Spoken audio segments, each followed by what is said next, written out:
నేను ఒకసారి నాన్నగారు అడిగారు, ఎలా ఏం చేస్తున్నాను అన్నారు, ఇంటర్మీడియట్ అయిన తర్వాత. అప్పుడు దిగారు బండి, ఏం లేదు నాకేం ఆలోచించలేదన్నా, మెడిసిన్ ఎంట్రన్స్ రాసావా అని. మెడిసిన్ చిన్నప్పటి నుంచి ఈయనే కదా నన్ను ఎంకరేజ్ చేసింది, అందరితో మా బాబా హీరో అవుతాడు అది అని. మరి మెడిసిన్ అంటారని నాకు అర్థం కాలే కాదు.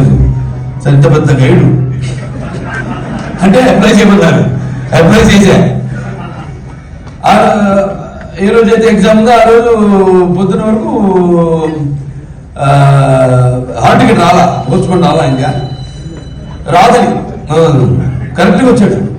ఒక అరగంట ముందు ఎంట్రన్స్ టైంకి ముందు, ఎగ్జామ్కి ముందు 10 నిమిషాలు ఒక అరగంట ముందు వచ్చి హాల్ టికెట్ అని ఇచ్చాడు. ఎక్కడ రైడు, రామేశ్వరం పోయినా శనీశ్వరం అన్నట్టు అది తీసుకుని ఇక తప్పలా వెళ్ళి ఎంట్రన్స్ ఎగ్జామ్ ఏం రాస్తాం, కళ్ళు మూసుకుని ఏబిసిడీలు ఉంటాయి, అలా కళ్ళు మూసుకుని టక్కని వెంటనే